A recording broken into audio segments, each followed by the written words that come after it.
Come in. Welcome. I'm E.G. Marshall. Welcome to another hour of mystery and suspense. To a terrifying experiment in supernatural power.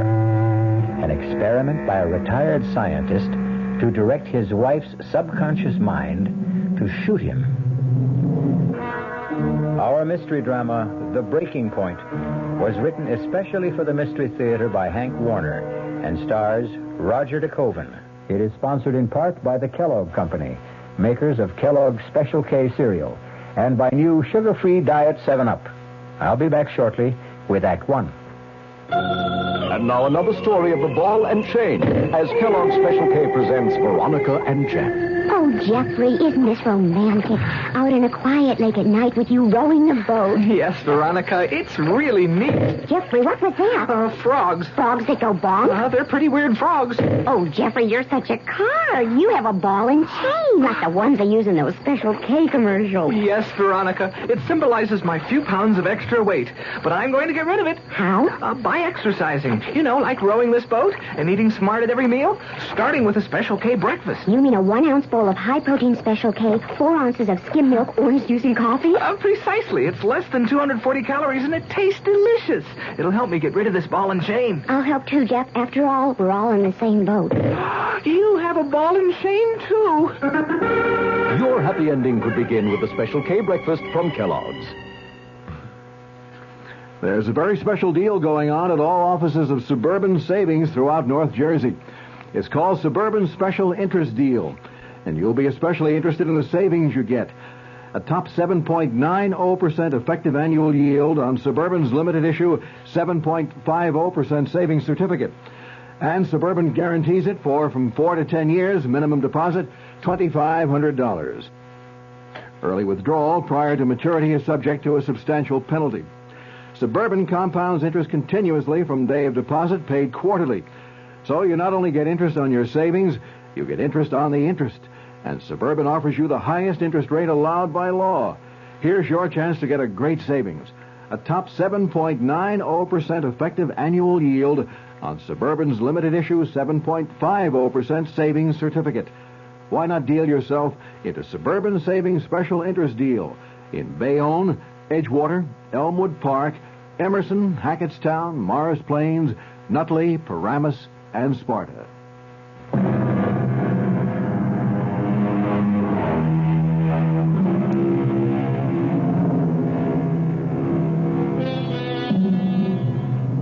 Come, ride with me in this ambulance, speeding through the midnight fog, across the Golden Gate Bridge to St. Francis Hospital in downtown San Francisco.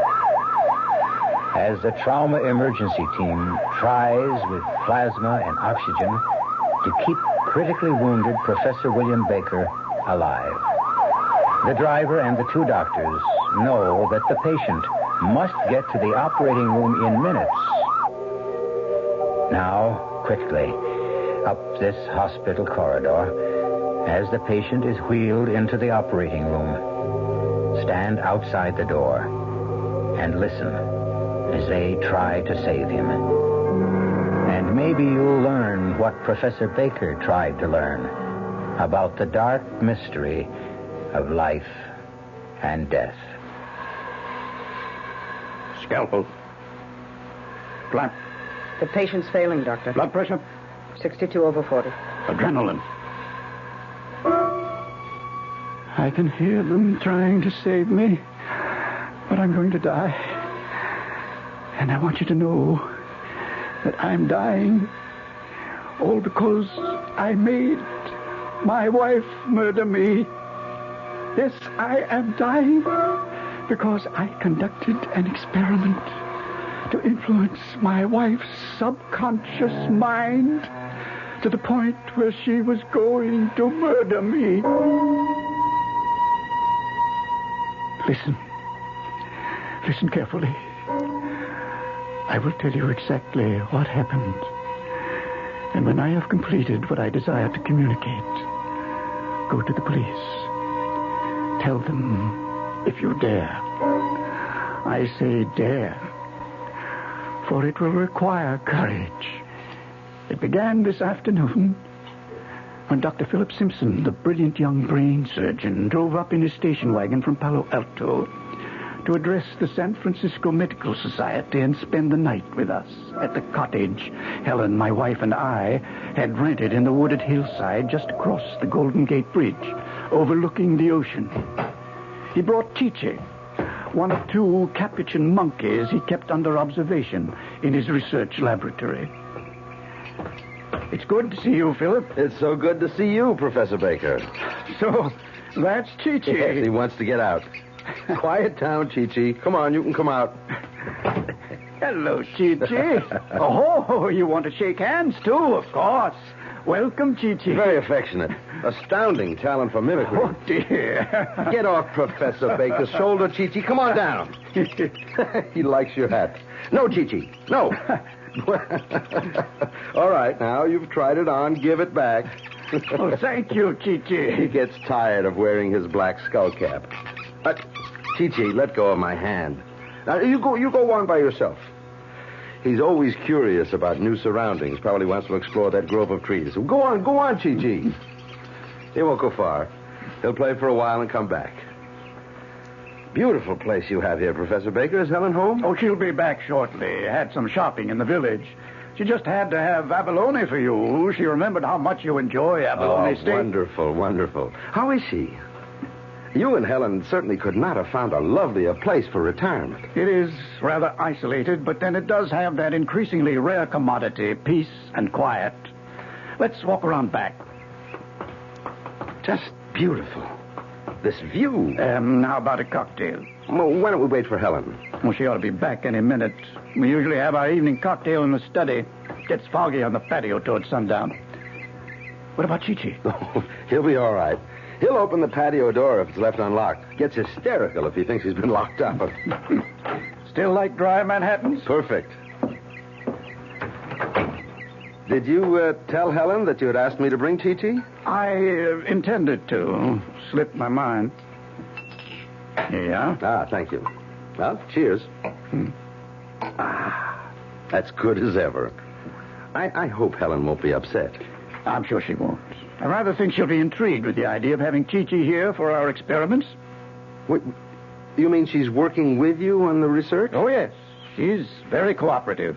Finds it lots of fun. Well, that is interesting. Is she as intrigued as you seem to be with psychic studies? Well, frankly, I don't believe so. She's been very cooperative, but I don't think she really approves. Oh? Well, sometimes I question the wisdom of having married at my age. Oh, come on now. I remind you, Philip, Helen is 20 years younger. I sometimes have the feeling she feels trapped, misses the activities of faculty wives she so enjoyed in the years before my retirement. Perhaps we'd had children. Philip, Helen should have married you when you were both graduate students. Well, there's nothing happened between you. No, Philip, not yet, but... Well, don't tell me that you, Professor Baker, an eminent physicist for 40 years, with worldwide reputation for scientific integrity, has succumbed to clairvoyance? And you, Philip? Do you have irrefutable proof that clairvoyance does not ever exist? Can you issue an assurance that something will not happen? Oh, that's Helen now. Oh. Philip! Philip! Hello, Helen.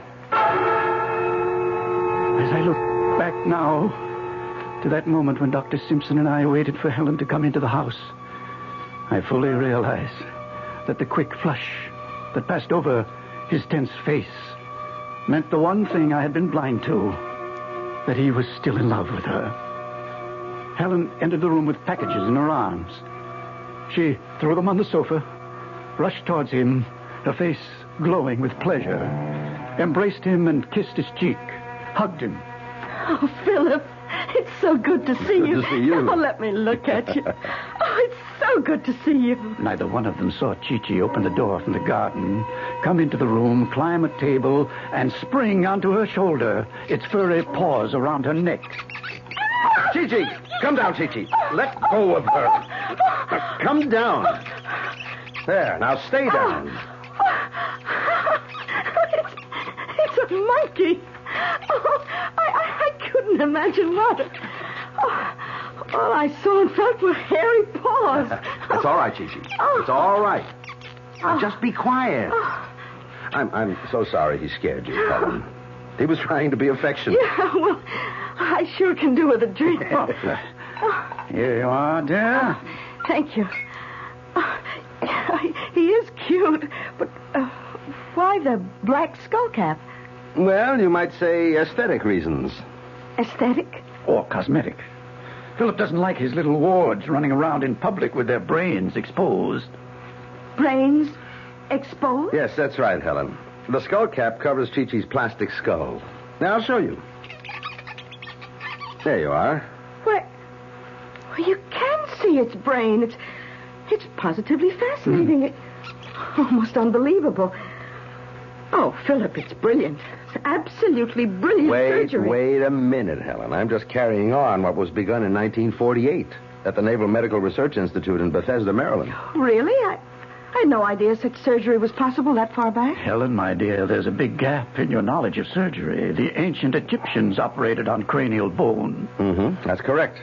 Look here, Helen. Surgeons, in a series of 4 operations, removed cranial bone from the shaved head.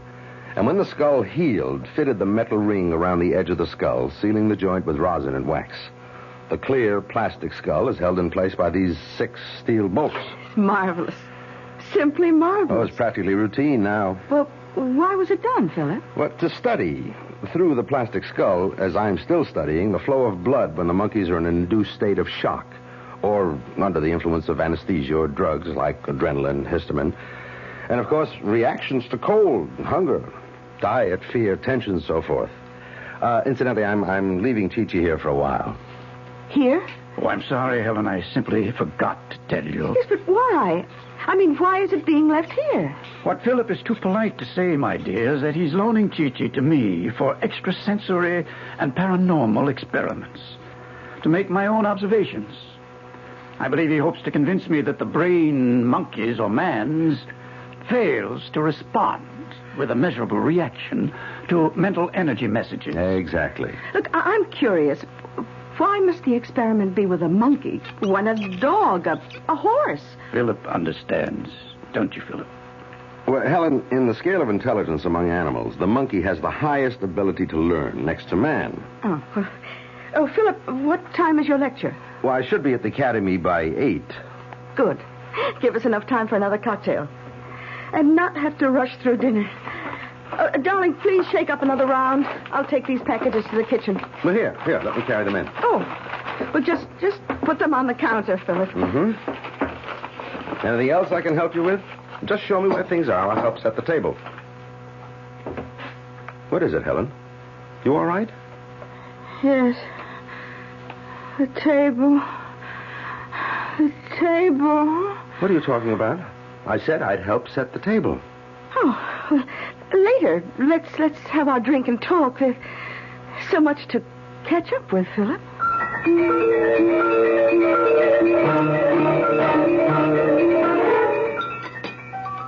More coffee, Philip? Yes, please. Oh, have some more of the strawberries, Philip. And ice cream. Well, just a little. Helen, what you've been telling me is hardly believable. Well, there's no room for disbelief, Philip. There's evidence. Evidence? Yes. I'll get the drawings. Excuse me. Be right back. They're in the study. I don't like it, Helen.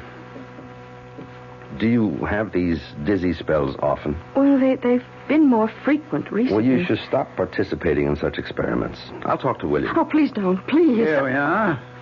Philip, look at these rough line drawings. Do they suggest recognizable objects?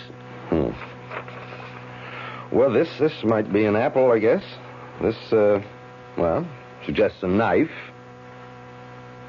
I can't see anything in this one. Meaningless lines. Yes, that one is meaningless. Note the dates on the drawings. About a month ago, I sat at this table with 3 objects in my hands. An apple, a knife, and a salt shaker. Helen was stretched out on her back in the bedroom, her mind clear of any thoughts or feelings, awaiting my energy message. She could not hear me. She could only receive my thoughts, my instructions. I sent a message for her to pick up the pad and pencil on the night table. I sent an energy message telling her I was holding an apple, a knife, and a salt shaker, and for her to draw them. She got 2 out of 3. You ask me to accept this as evidence that you can control the actions of the mind of a person who's out of your sight, out of the sound of your voice, even physically in another place? Oh, I call it coincidence, accident. It did happen, Philip. In many other experiments we did together. It took me months of training to achieve a state of receptivity. Well, that's all very interesting, but I'd better soon be on my way to the academy. I can see you're still skeptical. Can you spare 3 more minutes for another, as you say, interesting experiment now? Right here with Helen? With Helen? I'd rather not. I don't mind, Philip. All right, very well. Thank you, Helen. Lie down in the bedroom. I'll give you 2 minutes to achieve receptivity. I will repeat once more, Helen. Come back. Pick up the coffee pot and pour the coffee right on your fine lace tablecloth. You're not going to let her... No, this gong will stop her. More coffee, Philip? Well, I really should be going. Oh, yes, before the bridge traffic gets heavy. Here, I'll help you carry these things to the kitchen.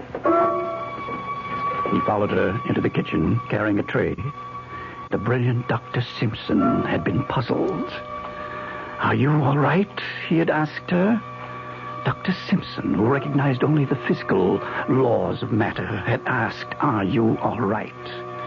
But she wasn't all right. Dr. Simpson didn't know then what the trouble was.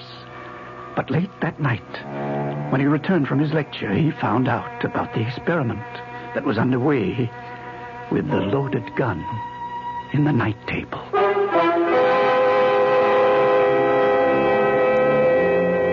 I'll be back shortly with Act 2. Hello, Ms. Goldilocks here, and welcome to my professional taste testing laboratory. Oh, Papa Bear, could you bring that case of sugar-free Diet 7-Up over here? Another case? Miss Goldilocks, you're drinking the sugar-free Diet 7-Up like there's no tomorrow. You can't still be taste testing it. Oh, no, Papa Bear. Sugar-free Diet 7-Up has already earned my seal of approval. It's fresh, light, natural, delicious. I drink it because I love its taste. Now hurry up. Okay, here. This sugar-free Diet 7-Up really tastes delicious. Ladies, if you're tired of switching from one diet drink to another, take some advice from Ms. Goldilocks. Try sugar-free Diet 7-Up and you'll say, yes, this one's just right. I'll bear witness to that, Goldie.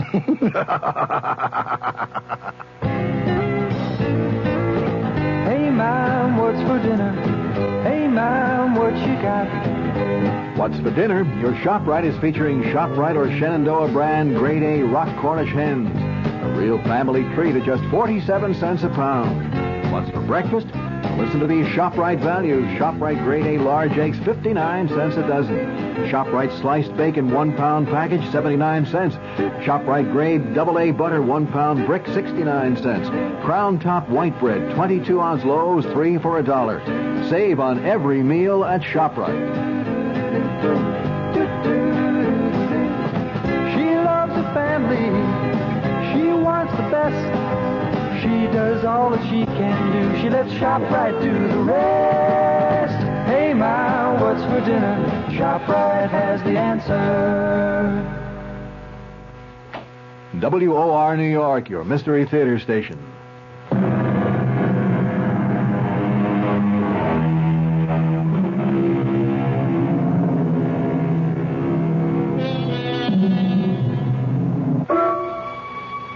Helen didn't wait up for Dr. Simpson to return. I waited in the study, dark but for the small lamp on my desk, and still, except for the soft breathing of Chi-Chi asleep in the shadowy corner of the sofa. I waited and read until I could be sure that Helen was sound asleep. I unlocked my desk and took out the one notebook I kept hidden from her and made an entry. The experiment is beginning to show results. Today, Helen reacted with an unmistakable manifestation of dizziness and mental depressiveness when Dr. Simpson mentioned the word table. I am convinced that the subject has reached the stage of complete susceptibility and receptiveness. Then I continued the experiment. I stared in the direction of the bedroom door and concentrated. I shut out every sight and sound and thought until I was oblivious to everything but the task at hand. Helen, there is a gun in the night table. In the night table, Helen. In the night table. A gun, Helen. In the night table. A gun. Helen. Professor Baker. Yes? What are you doing? Experimenting. Where's Helen? Lying down in the bedroom. Close the door, won't you?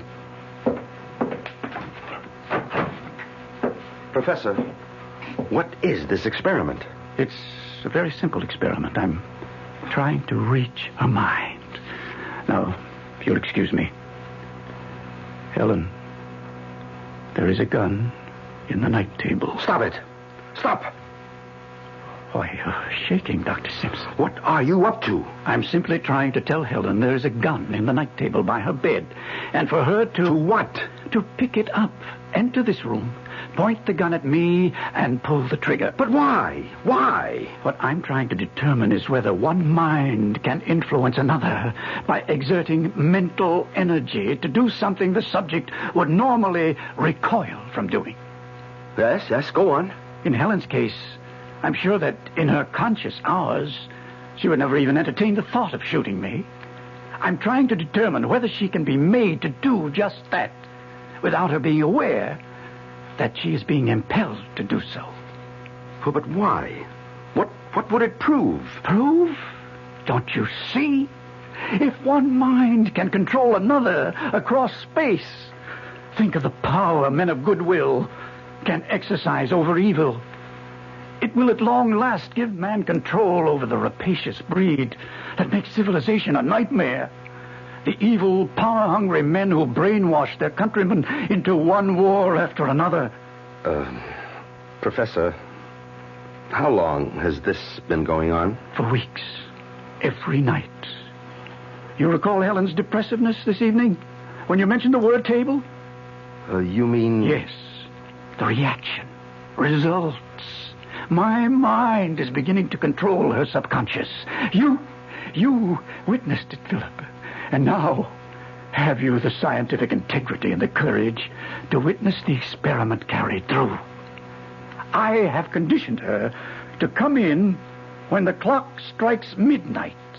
In a few minutes now. What do you mean, do I have the courage? Yes.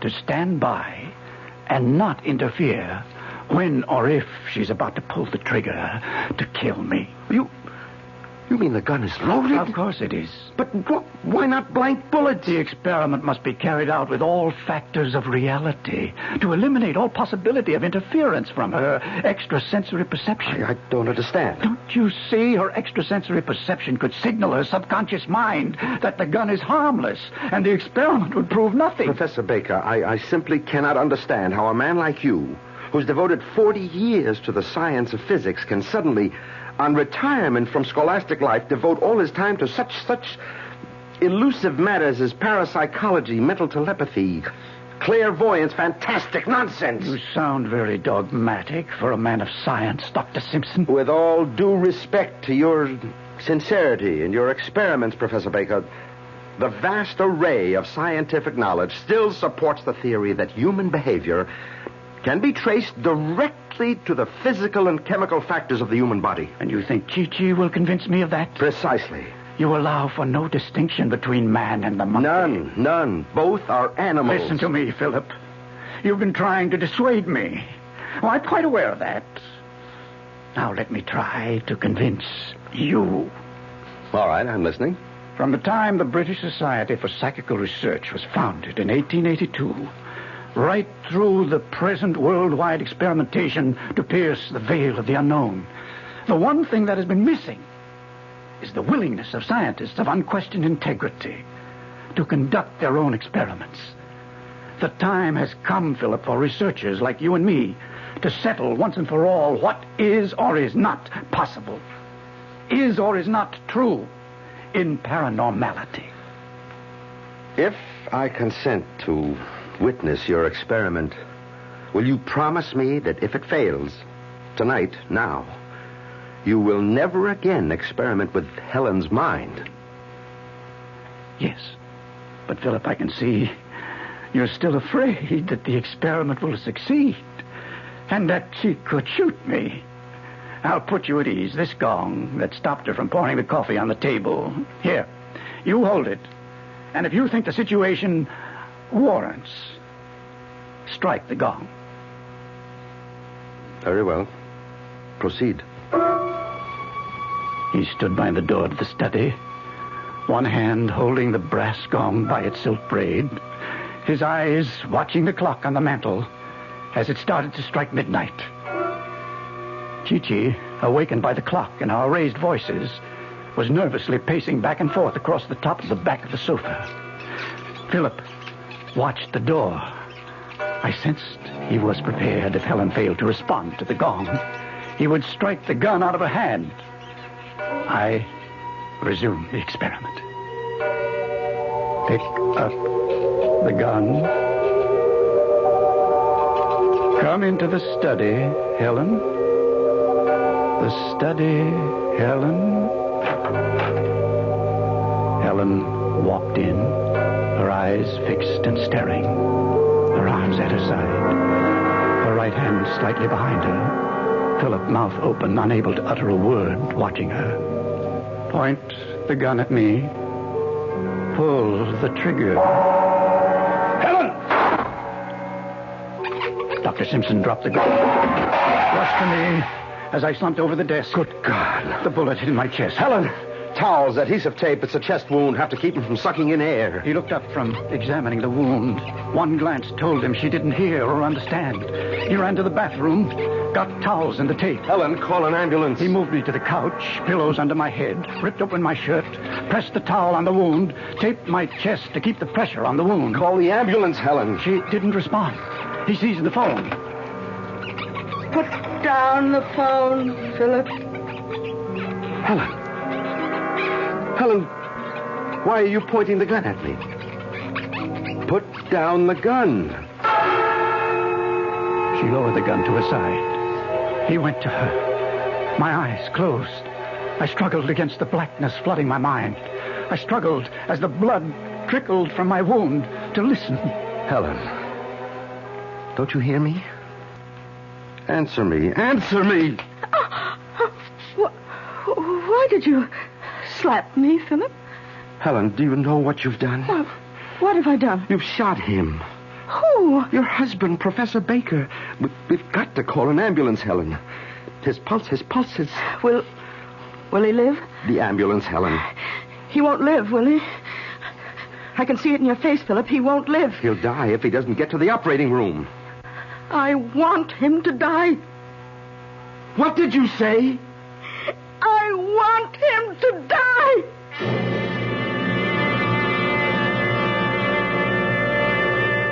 Well, I must say, I'm surprised, too. But then, Helen's probably like most women. Not always mean what they say or say what they mean, huh? Wonder what's really on her mind. But she's in good hands with a doctor in the house. I'll be back shortly with Act 3. When you say Budweiser, When you say Bud, you've said a lot of things nobody else can say. When you say Bud, you've gone as far as you can go to get the very best. When you say Bud, you've said the word that means you like to do it all. when you say Bud, It means you want the beer that's got a taste that's number one. When you say Bud, you tell the world you know what makes it all the way. When you say Bud, you say you care enough to only want the king of beers. There is no other one. There's only something less. Because the king of beers is leading all the rest. When you say Budweiser, You've said it all. Anheuser-Busch, St. Louis.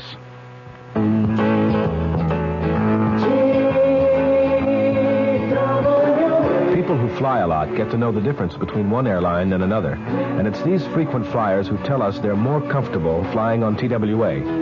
What is comfort on an airplane? It's coach on our wide-body 1011, where all seats are 2 across. It's 1011 first class, where seats swivel around so you can talk or have dinner with friends. TWA Comfort is a roomy 747 with contoured seats you can sit in for 5 hours without getting fidgety. And Comfort is the TWA twin seat in 707 coach, which lets you fold down the middle section if nobody's there and sit 2 across instead of 3. On long TWA flights, you'll also have a choice of meals and movies on movie flights. But above all, you'll be comfortable. That's what TWA Ambassador Service is all about. Only TWA flies the wide-body 1011 to Los Angeles and the big, comfortable 747 to San Francisco. Call your travel agent or TWA for reservations.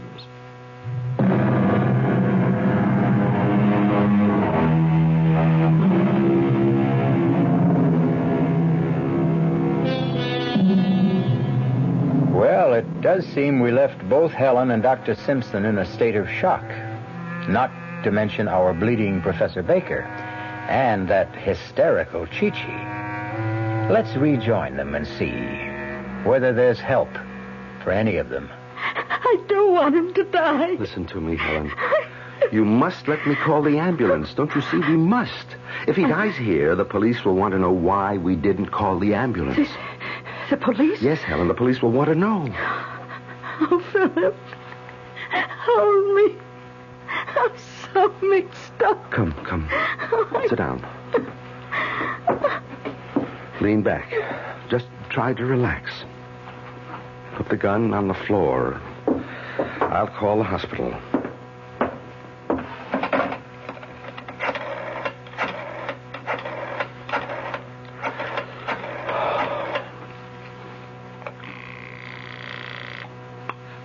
St. Francis Hospital. This is Dr. Philip Simpson. Yes, doctor. I need the ambulance trauma team at once. 47 Edgecliff Road. Critical chest wound. Gunshot. Yes, doctor. I'll put it right through. Now, I want you to call the police, Helen. The police? Yes, they'll be here soon anyway. They're always alerted about requests for an ambulance. But I want you to call them for the record. It will be important at the trial. I'll get them on the phone. You talk.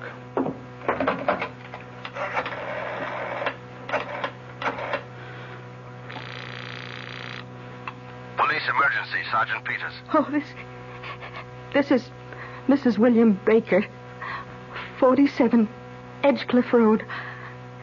I want to report that I just shot my husband.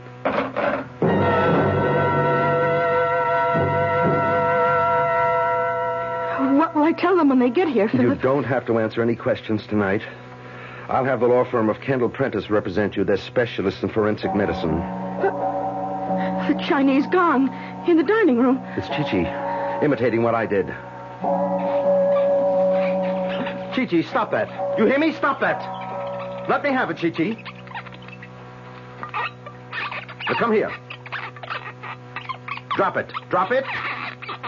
Let go of it, or I'll break your fall. Those Capuchin monkeys. They want to imitate every new thing they see. Chi-Chi, go sit down in that corner. Go on, and stay there. They're intelligent, but they can be very trying. Chi-Chi is acting strangely tonight. Usually obeys a command immediately. Well, perhaps Chi-Chi's nervous system has been affected by what's happened here. Perhaps its brain has intercepted some of William's energy messages. Nonsense, Helen. That's impossible. I mean, Chi-Chi can sense excitement and tension in a room, but as for intercepting Professor Baker's energy messages, I'd better check his pulse. It's weak. Very weak. What's keeping that anger? Philip! Chi-Chi's got the gun! Chi-Chi! Let me have that gun. Now, Chi-Chi, now you be a nice boy. Put the gun on the floor. Good boy. Thank you, Chi-Chi. Thank you. Now go back in the corner and please stay there. I'll put the gun in the desk. I think we both need a brandy. Would you like one, Helen? Oh, yes, please. Here, dear. Now just sip it. Tell me, Helen. Did you know what you were doing when you pulled the trigger? What do you think, Philip? I don't know what to think yet. You've got to tell me, Helen. Did you know what you were doing? You pulled the trigger after I struck the gong. Yes, I know. You knew? You deliberately murdered him. Murder? I shot him because he told me to. He made me do it. But if you knew what you were doing, the police will call it murder. Look, I told you I knew what I was doing, but I won't tell the police. What will you tell them? That the experiment, the great Professor Baker's experiment, was a success. Wait a minute, you knew about the experiment? You knew? Yes, every step of it. I knew about the notebook. I read every entry, every day. I knew exactly what he was up to. The police will read the notebook, and they'll understand. They'll understand. You murdered him. Helen. I never loved him. I was beginning to hate him. It doesn't matter now, Helen. I prefer to conclude that you did not know what you were doing, that the experiment did unbalance your mind. I think the district attorney will accept that. Accept what, Philip? That when you pulled that trigger, it was insanity. Oh, no, I won't be declared insane. No. Look, I'll show them the notebook. They'll understand. They'll read it in his own handwriting. How night after night while I was asleep, he tried to make me shoot him. They'll understand.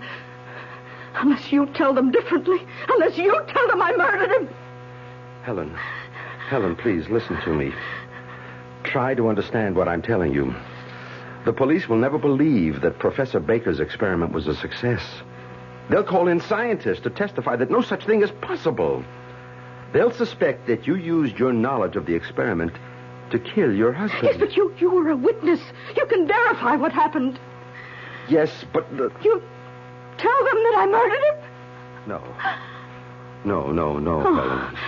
The only honest opinion I can give them is that your mind snapped. That day by day, the knowledge of your husband's secret experiment preyed on your mind. And you became convinced, in a moment of temporary insanity, that he really wanted you to kill him. Will they believe that? I hope the jury will. Oh, help me, Philip. You must help me. I'm so tired. I'm so mixed up. As I lay there on the couch, still, my eyes closed, aware that under the blanket, my blood was still slowly trickling into the towel, fighting against slipping off into unconsciousness. I could still hear their voices as from a great distance. You must help me. I'm so tired. I'm so mixed My up. poor darling. And then I was aware of Chi-Chi at the side of the couch, bending over me, its breath close to my face. My eyelids, heavy with weariness, lifted slightly, and through the thin slit of vision, I saw Chi-Chi's plastic skull. I could see plainly through the plastic skull the gray mass of nerve tissue of the cerebellum. And then, summoning every last bit of strength of will, I concentrated on Chi-Chi's brain. Chi-Chi, the gun, in the desk, Chi-Chi. What have I done, Philip? To you too? It will ruin your career. Go to the desk, Chi-Chi. In the drawer, the gun. I could see its gray eyes staring at me, trying to grasp what I was telling him. And then he jumped on the desk, pulled open the drawer, and took out the gun. Chi-Chi! Put it down, Chi-Chi! Philip charged to the desk. Chi-Chi eluded him, leaped to the mantel over the fireplace. Drop the gun, Chi-Chi. Drop it! Philip chased it all over the room and knocked over table lamps and chairs. It jumped to the hanging ceiling light fixture, waving the gun playfully. Chi-Chi points the gun at the mirror. At the mirror, Chi-Chi. Drop it! Drop it! Give me the gun, Chi-Chi. At the mirror, pull the trigger. Give me the gun, Chi-Chi. Helen was reaching towards Chi-Chi. Chi-Chi was pointing the gun at her. I didn't want Helen to die. I summoned every last ounce of will and sent a mental message to Chi-Chi. Drop the gun, Chi-Chi. Drop the gun. Look out, Helen!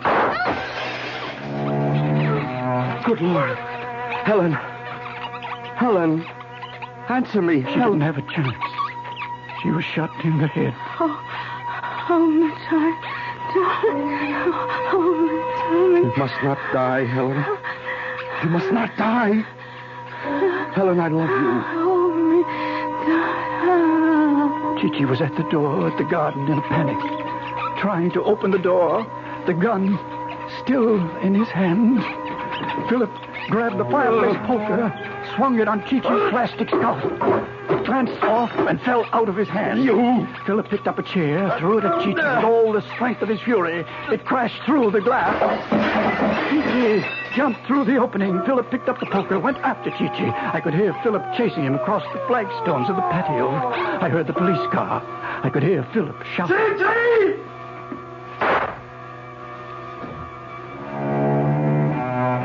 Then all was still, deathly still. I lost consciousness until I became aware of someone talking on the telephone. Yes, Lieutenant. 2 dead. Mrs. Baker in the house, and Dr.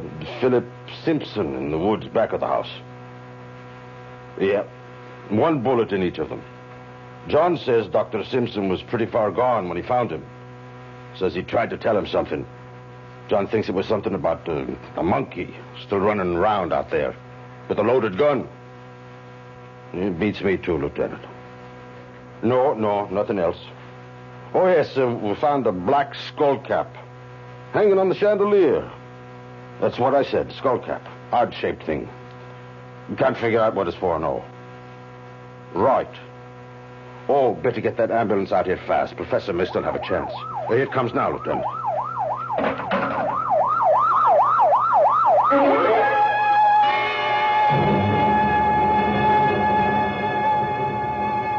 That's how it happened. Exactly how it happened. The police are still puzzled. Chi-Chi will probably find roaming the woods the gun somewhere nearby. Chi-Chi did it. Tell the police Chi-Chi did it. Why? Perhaps it was mimicking Helen after it witnessed her shooting me. I shall never know. As for whether my wife murdered me willfully or suffered temporary insanity or was influenced by my mental energy, you must judge for yourself after you read the full record of the experiment in the notebook. Yes. Go tell the police and Professor Seligson. You can locate him through the American Society of University Professors.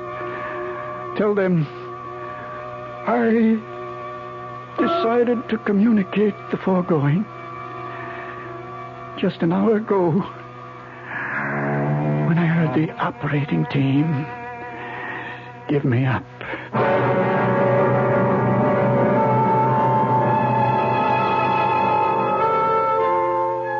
And they say dead men tell no tales. Talking about the brain, though, let me give you men a tip.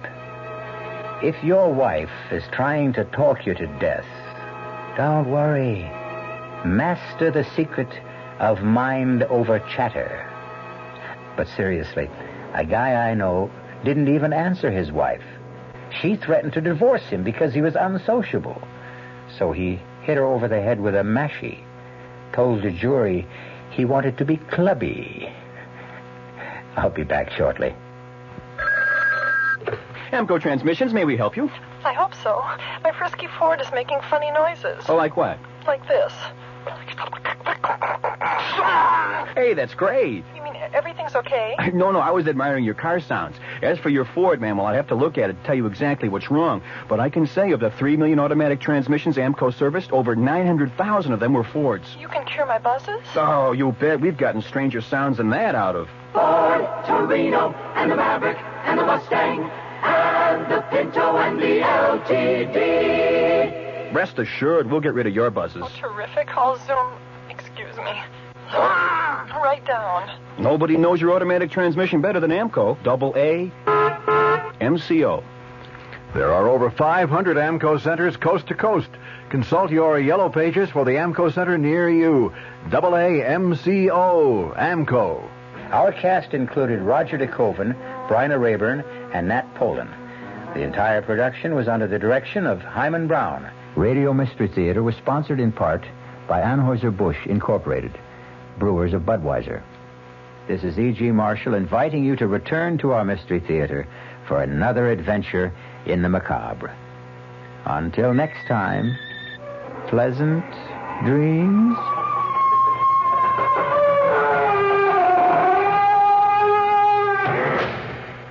The WOR Mystery Theater was brought to you by ShopRite Supermarkets, where you get a lot more for a little less, and by Suburban Savings with offices throughout North Jersey. The preceding Mystery Theater program was furnished by the CBS Radio Network. I'm Fulton Lewis in the Mutual Broadcasting System studios in Washington, D.C. Now, my commentary. The staff of the Senate Watergate Committee says that the weight of the evidence before it tends to establish that former Attorney General John Mitchell did approve the plans that led to the original Watergate break-in. Convicted Watergate conspirator G. Gordon Liddy is alleged to have used large sums of money provided by the Committee for Re-election of the President to finance that break-in and the wiretapping at the Democratic National Committee headquarters in the Watergate Hotel and office complex here in Washington. A draft report of the Watergate staff's conclusions also said that available facts can only support the conclusion that payments made to the Watergate defendants by White House aides were intended only to keep them silent as to the involvement of other persons in the Watergate break-in or other activities embarrassing to the White House. All those conclusions were made available by a source close to the committee who emphasized that they are based on a rough draft prepared mainly by Watergate Committee Counsel Samuel Dash and do not represent any final conclusions that the 7 senators on the panel may eventually draw. The draft report states, the committee finds that the weight of the evidence tends to establish that former Attorney General John Mitchell did approve the Liddy intelligence plan with a $250,000 budget in Key Biscayne on March 30th of 1972. The draft report also states that the staff has found no evidence to support President Nixon's claims, as reported in his statement of May 22, 1973, that he personally withdrew his approval of a widespread and covert intelligence gathering plan authored by White House aide Tom Charles Houston. But the staff report said that the Houston plan, which called for the creation of an interagency domestic intelligence unit authorized to commit break-ins and even open private mail and plant listening devices, was never, according to the committee records, never implemented. The staff report also said no legal justification on national security grounds could be found for the burglary of the office of the psychiatrist of Pentagon Papers burglar, Dr. Daniel Ellsberg. The draft report said the staff finds it difficult to accept the claim of former White House domestic advisor John Ehrlichman that the Ellsberg break-in was not carried out without his express knowledge and authorization. The 170-page draft report will be discussed by the 7 Watergate senators in an executive session on Thursday morning. The public issuance of that report today by the staff member, though, I think confirms the worst suspicions about the Senate Watergate Committee It is outrageous, to say the least, that a group of staff members of any Senate committee could issue such damaging statements about anyone, in effect indictments. That, of course, is the job of the judicial branch of government, where a person who is accused can confront and cross-examine his accusers. White House lawyer James St. Clair formally informed U.S. District Court Judge John Sirica today that President Nixon will turn over no more Watergate tapes, and Special Prosecutor Leon Jaworski said that he would continue the court fight to get those tapes. Judge Sirica himself issued a statement after a meeting in his chambers saying that he would meet with the lawyers in the case on Friday to map out the impending court battle. St. Clair announced at the White House yesterday that attempts at working out a compromise over Jaworski's subpoena for tapes and documents covering some 64 White House conversations had been terminated, and that the president would fight the case all the way to the Supreme Court if need be. The chief counsel for the House impeachment inquiry said today that the White House has definitely not given the House Judiciary Committee the full Watergate story, and that he will recommend issuing additional subpoenas to obtain further evidence. Counsel John Doerr made the statement when he was asked at a news conference about that statement of yesterday by St. Clair that, quote, as far as Watergate is concerned, the president has concluded that that full story is now out. St. Clair had also announced the president's decision to give no more Watergate tapes or documents to the Judiciary Committee. Committee Chairman Peter Rodino said that the panel will take the president's refusal to supply additional material under consideration. Possibly next week will address itself to the issuance of a subpoena. Michigan Republican Representative Edward Hutchinson, the senior Republican on the committee, said that he remains opposed to any further subpoena. Hutchinson declared, I just don't think a subpoena is enforceable. He voted against issuing a subpoena last month. The subpoena, however, was approved by a vote of 34-3 by the panel. Hutchinson today added, whatever we get, I think we're going to have to get through negotiation and through discussion, not through subpoena. In another Watergate-related development, the White House did acknowledge today that there might be periods of silence in some of the Watergate tapes that were transcribed and edited for the Judiciary Committee, but it said all the words which could be heard are reflected in the transcripts. In the meantime, a Jesuit priest who serves on the White House staff said today that suggestions that President Nixon's Watergate tapes disclose a degree of immorality are, in his words, erroneous, unjust, and contain elements of hypocrisy. Dr. John McLaughlin made his comments at a news conference that was arranged by the White House in an apparent attempt to counter rising criticism resulting from the recently released transcripts of those White House conversations. Yesterday, as you recall, Senate Republican leader Hugh Scott of Pennsylvania said that those transcripts reveal, in Scott's words, a deplorable, shabby, disgusting, and immoral performance by each of those who participated in the discussions. A cross-section of religious leaders and ethics specialists said that the edited conversations reflect a contempt for fairness and truth. McLaughlin said that his comments were not aimed directly at Senator Scott, whom he described as a venerable and revered figure in American politics, but he said to criticize the president on moral grounds is unjust and politically erroneous because he contended the president's role in seeking world peace shows that he is a man of great moral leadership. Father McLaughlin said today the president is not a god living on Mount Olympus. He is a human being with human imperfections like you and like me. The profanity that was deleted from the transcripts of the president's conversations, he said, should be viewed as a form of emotional drainage, a form of therapy, a form of release. McLaughlin joined the White House staff as a speechwriter back in 1971, and now as a special deputy assistant who describes himself as an advisor, a fact finder, and a presidential spokesman. Question about the president's consideration of the payment of hush money to Watergate defendants, McLaughlin today said the transcripts show that the president never authorized any such payments, but he said the president's discussion of the matter with since-fired White House counsel John Dean was part of a chief executive's right to reasonably entertain all options in considering problems. Father McLaughlin said that he agreed that the presidency has been enfeebled by the continuing controversy over Watergate, but he added, quote, I cannot contemplate any set of circumstances where President Nixon would resign. He said he opposed the original release of the Watergate tapes to the grand juries because he knew it would lead to continuing demands for access to private presidential files. Father McLaughlin today said it's like losing your virginity. The next time is a little easier. William E. Simon was sworn in today as the nation's new Secretary of the Treasury. He promptly called for a new political will in the fight against the nation's soaring inflation rate. The former New York bonds trader said inflation will be his number one problem and project, and he urged the cooperation of the administration and the Congress in helping to solve inflation. President Nixon joked that Simon evidently was practicing productivity in his own personal life, a reference to the fact that 6 of the 7 Simon children sat in the front row during the swearing-in ceremony. Simon has said he believes the answer to the nation's inflation problem is increased productivity, combined with restrained government spending and other moderate monetary and fiscal policies. The White House, whose casual press release type announcement of Simon's nomination 3 weeks ago raised some eyebrows, pulled out all the stops for today's ceremony in the White House East Room, which included music by the Marine Band.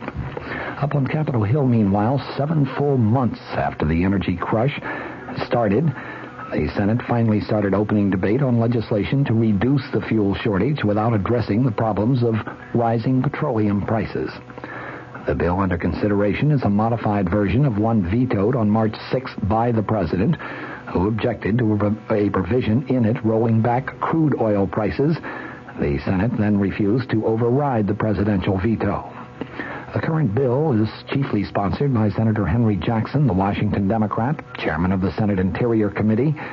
It would give the new Federal Energy Administration power to implement conservation programs subject to a veto by either house of the Congress. The FEA also would have authority to set up a standby program for rationing gasoline and other petroleum products subject to the same veto provision. The FEA was created under a bill that was signed just yesterday by the president.